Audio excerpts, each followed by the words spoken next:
Hi, my name is Stephen Leslie.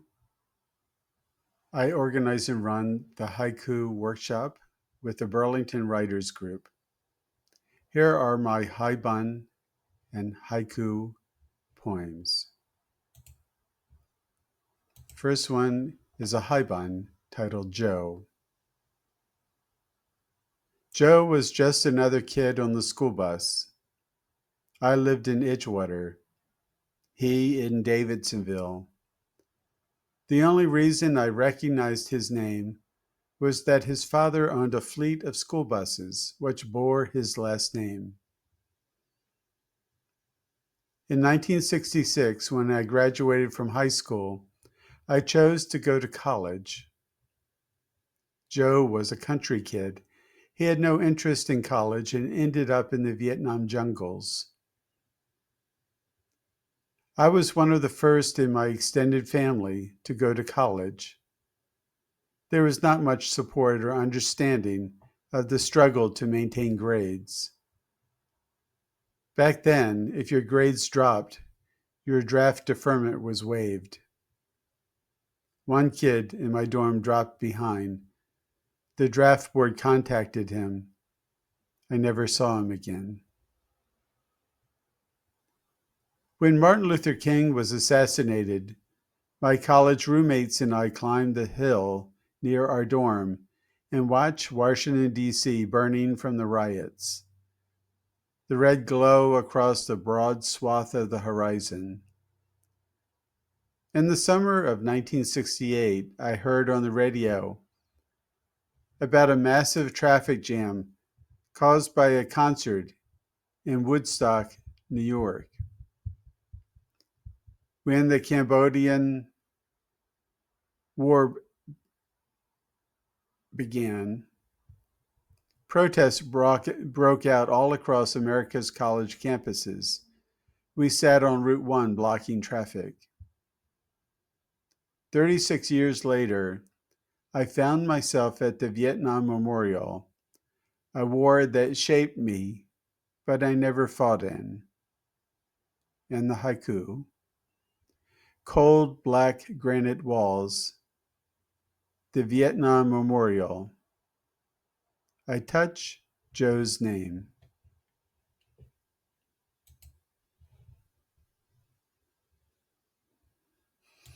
The next is another haibun titled Her Voice.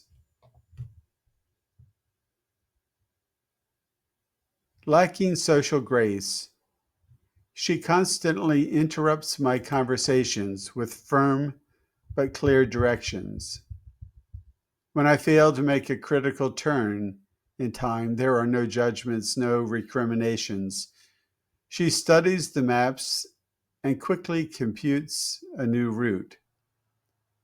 She only speaks when necessary. Her voice, while feminine, is neither sexy nor nagging.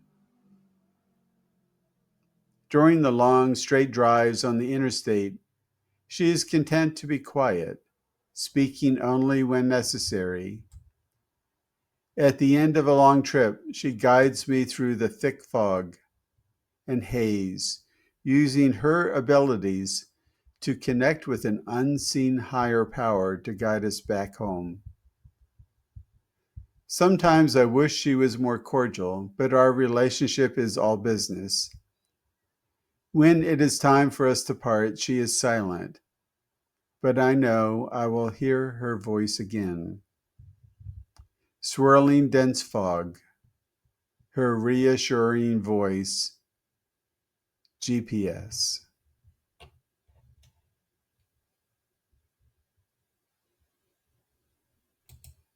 The next is a haiku.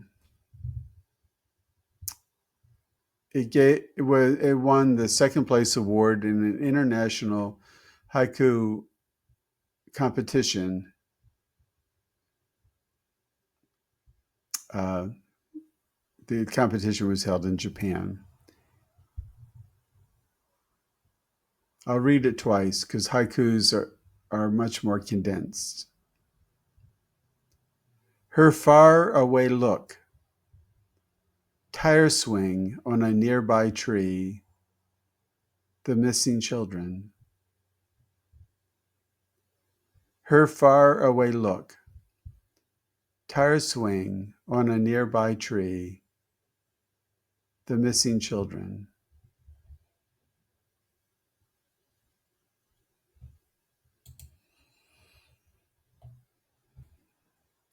The next is a haibun. It's titled For Once. Waking from the fog of sleep, emerging from the deep well of dreams, a female voice greets me with a soft hello. I lay still, feeling the ripples of her voice. Many years ago, when she first visited, I was startled, afraid.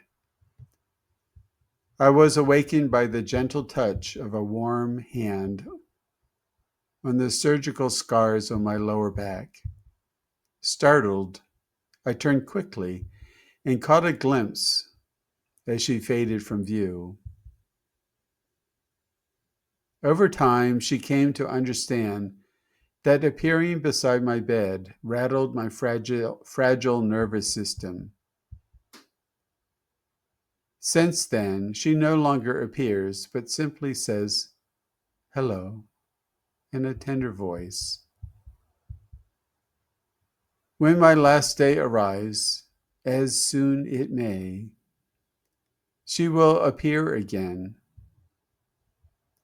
I don't know if I believe in angels, but I believe in her. And then the haiku. Her touch, soft, soothing, surgical scars.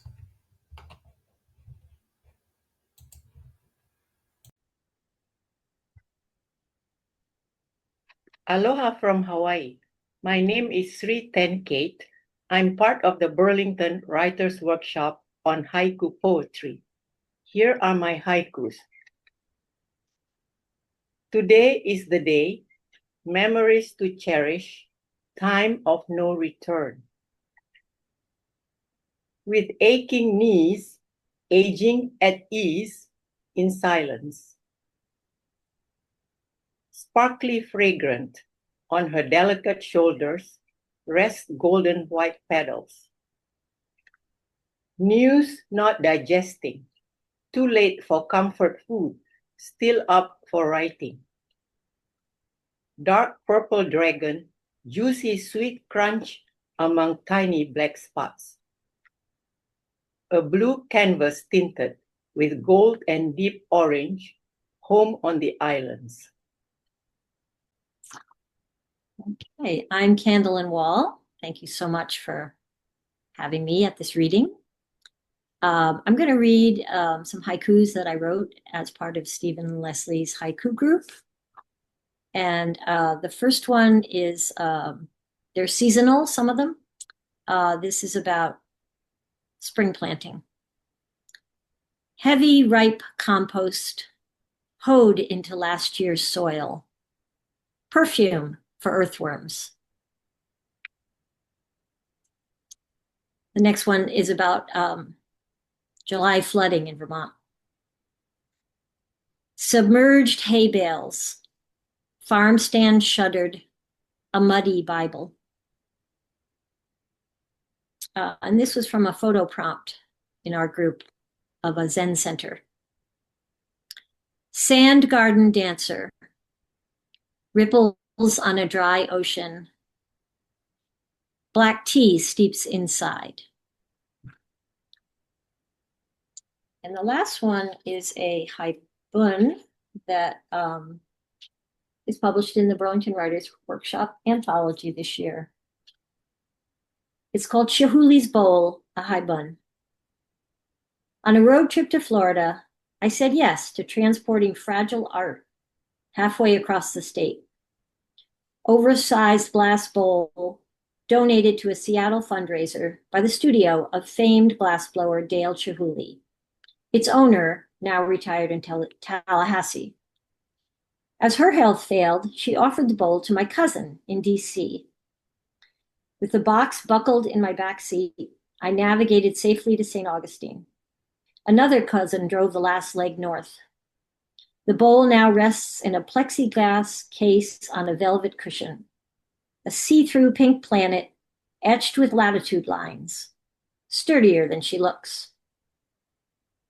And the haiku: dormant volcano, rims glow gold, draws people to the edge.